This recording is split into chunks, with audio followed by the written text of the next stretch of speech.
Yo creo que al principio hubo más bien una relación de desconfianza que nosotros entendíamos perfectamente. De alguna manera nosotros cuando llegamos como grupo de memoria histórica teníamos una situación también ambigua. Éramos como una especie de, éramos vistos por un sector del gobierno, éramos vistos como una especie de ONG, como metida dentro del Estado, pero por las comunidades éramos vistos como unos agentes del Estado.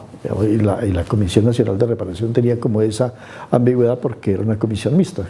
Había representantes de víctimas, del Ministerio Público, de la Defensoría del Pueblo, pero también presencia de agentes del Estado. Entonces había una naturaleza del sujeto nuestro, nosotros relacionándonos con ellos, que para ellos era difícil.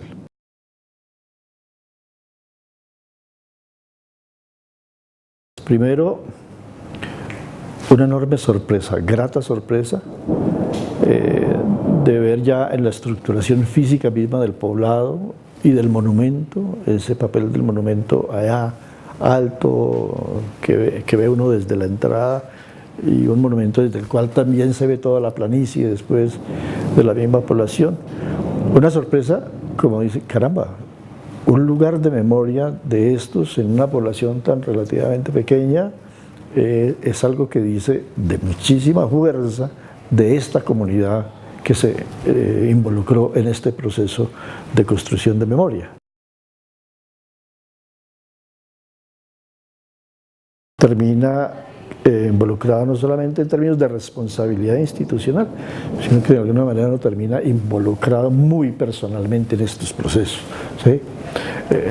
Digamos, si yo hago memoria de la investigación de Trujillo, y acá del grupo de memoria histórica, o de los que todavía perviven, de los que fueron originalmente partícipes de ese grupo de memoria histórica, yo creo que nunca en ningún otro caso lloramos tanto nosotros mismos que escuchando las voces de las víctimas de Trujillo.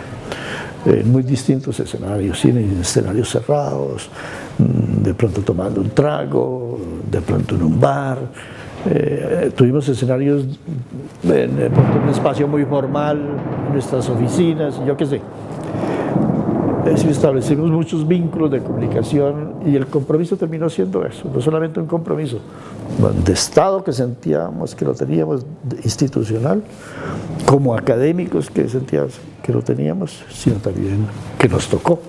Trujillo nos marcó en términos personales para tener claro qué significa en este país escuchar el dolor de las víctimas y descubrir un continente gigantesco de dolor en este país que no había tenido lugar.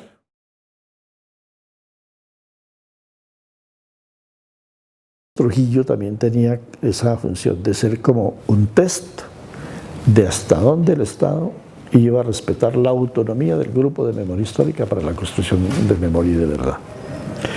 Y bueno, afortunadamente después pudieron decir, ese test pasó, lo pasamos y por eso seguimos, porque la idea nuestra era, si a nosotros nos censuran, si nos impiden, si nos coartan para decir lo que tenemos que decir de que es un caso además irritante de impunidad, ¿cierto? Porque el Estado ha intervenido, porque la Comisión Interamericana intervino y sigue habiendo la impunidad y ahora vamos a intervenir nosotros, y entonces ¿qué? Entonces nosotros decíamos, si esto no pasa el test, pues aquí para el trabajo del grupo de memoria histórica. Entonces para nosotros Trujillo, en términos de nuestro proceso político para nosotros mismos, fue definitivo.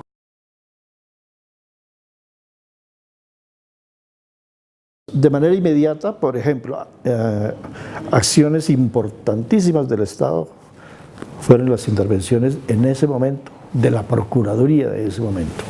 La Procuraduría de ese momento acompañó el desarrollo de las recomendaciones que hacía el grupo de memoria histórica y las convirtió, digamos, en elementos de mandato para autoridades locales y para autoridades nacionales. A partir de ahí, entonces, para la comunidad de Trujillo, esas recomendaciones avaladas por la Procuraduría General de la Nación se convirtieron en una carta de reclamo de acciones del Estado. Con eso ellos comenzaron a pedir intervenciones del Ministerio de Educación, del Ministerio de Cultura y de muchas otras instituciones del Estado.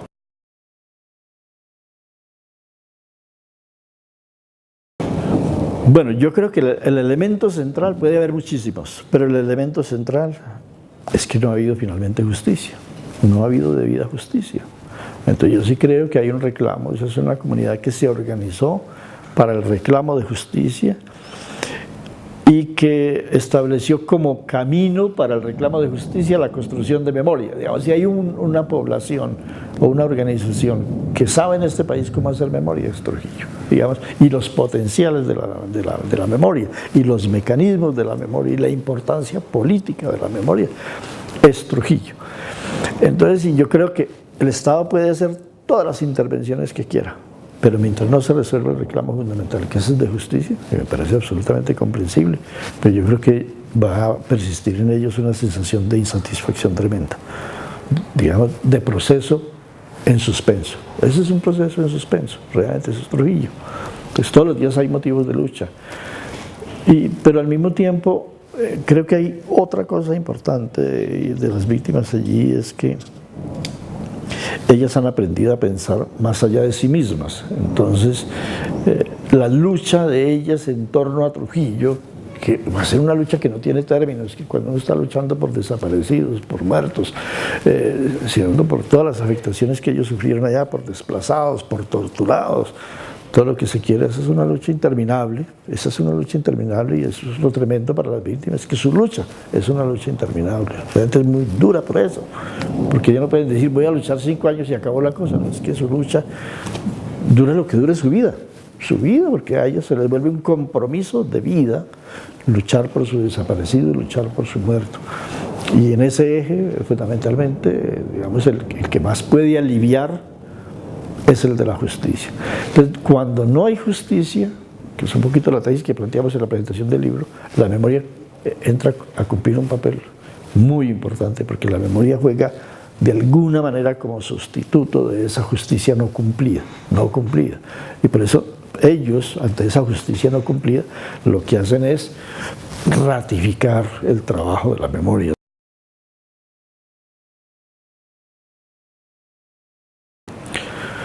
Tremendo.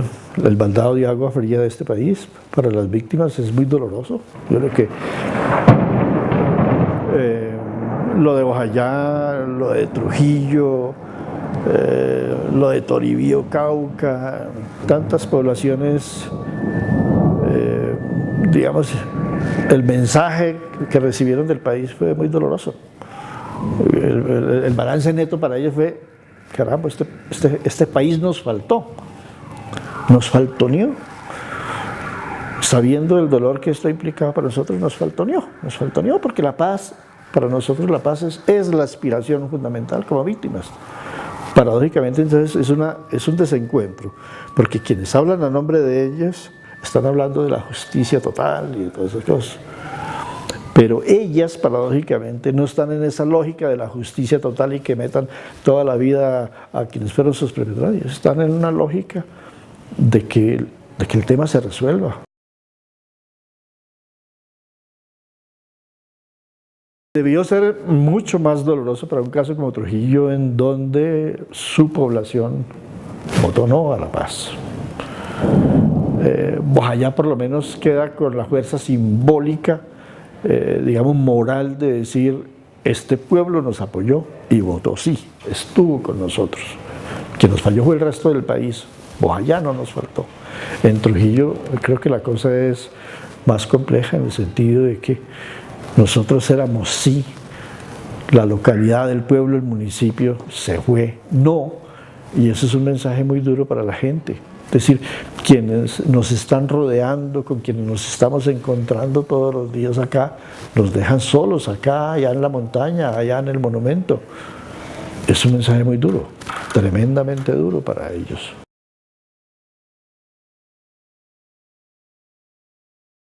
Yo creo que lo que pasó también seguramente va a encontrar sentido para ellos y sentido nuevo para la lucha. Yo creo que son pueblos que han luchado tanto que no se doblegan ante los resultados o los impactos más adversarios que uno se pueda imaginar.